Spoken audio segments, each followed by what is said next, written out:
Hello everyone, welcome to learn with Neha Jain. आज का जो टॉपिक रहेगा वो हमारा revision of active voice and passive voice रहेगा।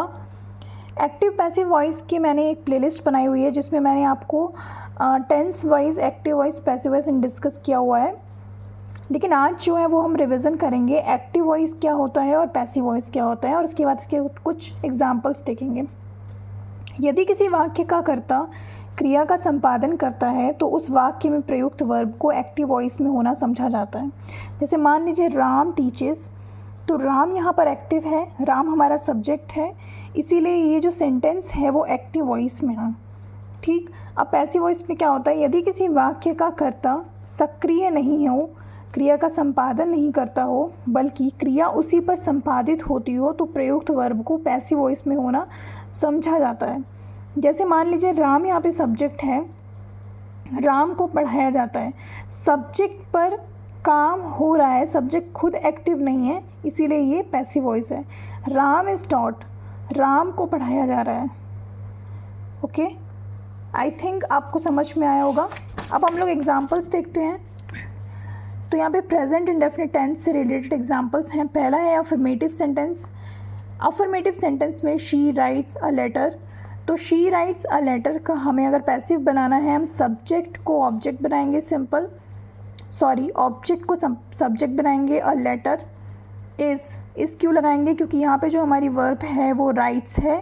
राइट्स मतलब वर्ब की फर्स्ट फॉर्म, और जो कि प्रेजेंट इंडेफिनिट के साथ यूज़ होती है। यहाँ पे इज़ लगाएंगे। अ लेटर हमारा सिंगुलर है, इसलिए इज़।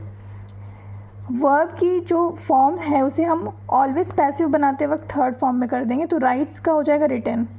बाई लगाकर हमें जो हमारा सब्जेक्ट है उसे ऑब्जेक्ट बना देना है। शी का ऑब्जेक्ट होता है हर, तो a letter is written by her. Next है दे मेक केक्स, यहाँ पे भी मेक शब्द यूज़ हुआ है, तो मेक भी हमारा प्रेजेंट इंडेफिनिट में है। केक्स को हम आगे ले आएंगे, ऑब्जेक्ट को सब्जेक्ट बना देंगे, मेक केक्स। यहाँ पे ये केक्स है, प्लूरल है, इसलिए आर लगाएंगे, तो cakes are.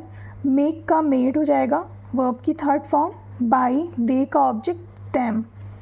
He sings a song, a song आगे हो जाएगा, ऑब्जेक्ट का सब्जेक्ट।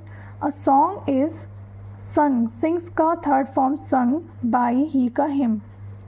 ओके, अब नेगेटिव देखते हैं। He does not play cricket, तो क्रिकेट हमारा ऑब्जेक्ट से सब्जेक्ट बन जाएगा।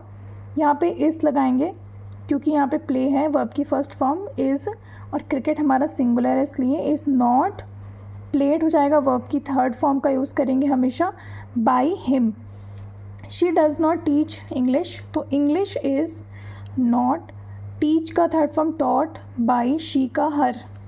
ठीक है, आई होप कि आपको ये समझ में आ रहा हो। ये बहुत सिंपल है, सिर्फ आपको ध्यान देना है कि जो हमारा एक्टिव वॉइस है वो किस टेंस में है, उसके अकॉर्डिंग हमें रूल को ध्यान रखते हुए चेंज करना है। इंट्रोगेटिव सेंटेंस देखते हैं। Does he complete the work, तो यहाँ पे द वर्क आगे आएगा, तो द वर्क के साथ हमें प्रेजेंट के लिए इज़ यूज़ करना है, तो is the work.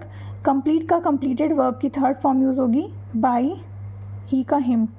Do this sell books, तो हो जाएगा बुक्स आगे लाएंगे, प्रेजेंट के लिए हम प्लूरल के लिए आर का यूज़ करेंगे, प्रेजेंट में प्लूरल के लिए आर बुक्स। सेल का सोल्ड हो जाएगा, वर्ब की थर्ड फॉर्म, बाई दे का दैम।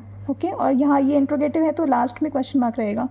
व्हाट से शुरू होने वाले सेंटेंस क्या है, व्हाट डज़ ही राइट, इसको अगर हमें पैसिव में चेंज करना है, बहुत सिंपल है, व्हाट का व्हाट रहेगा। ओके, यहाँ पे हम इज़ लगा देंगे।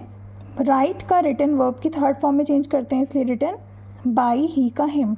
ओके, यहाँ पे कोई सब्जेक्ट नहीं था। व्हाट डू दे ईट, तो व्हाट का व्हाट इज़ लगाएंगे क्योंकि यहाँ डू है, ईट का ईटन हो जाएगा, वर्ब की third form, by them.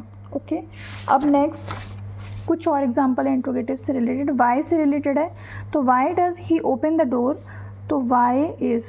Okay, is क्यों लगा रहे हैं, क्योंकि यहाँ डू डज़ है इसलिए, और यहाँ पे हमारा सब्जेक्ट सिंगुलर है, इसलिए भी इज़ लगा रहे हैं, तो why is the door. Open का ओपनड, वर्ब की third form, by him. Who से शुरू होने वाले सेंटेंस, हु टीचेस इंग्लिश, तो हु के लिए हम पैसिव में बाय होम का यूज़ करते हैं, by whom is English, teaches का taught. Who writes this book, तो by whom is this book this book के लिए इस लगाएंगे तो is this book written, who paints this picture, by whom is this picture painted.